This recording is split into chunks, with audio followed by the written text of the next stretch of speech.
काली मिर्च को एक ऐसे मसाले के रूप में देखा जाता है जो हर किसी किचन में पाई जाती है। अमूमन लोग अपने व्यंजनों का स्वाद दोगुना करने के लिए काली मिर्च का इस्तेमाल करते हैं, लेकिन क्या आप जानते हैं कि यह एक बेहतरीन औषधि की तरह भी काम करता है। अगर इसका सही तरीके से इस्तेमाल किया जाए तो यह बहुत सी परेशानियों से आपको निजात दिला देती है। खास तौर से अगर आपको खांसी है और आपको किसी भी चीज से फायदा नहीं हो रहा तो आप काली मिर्च के इस नुस्खे को बस एक बार आजमा कर देखिए।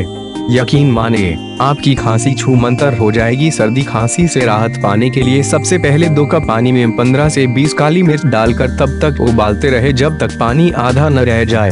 काली मिर्च के इस पानी को हल्का गुनगुना होने के लिए छोड़ दें। गुनगुना होने पर इस पानी में शहद डालकर पिएं। इस नुस्खे की मदद से 2 दिन में आप अपनी खांसी और जुकाम से राहत पा सकते हैं।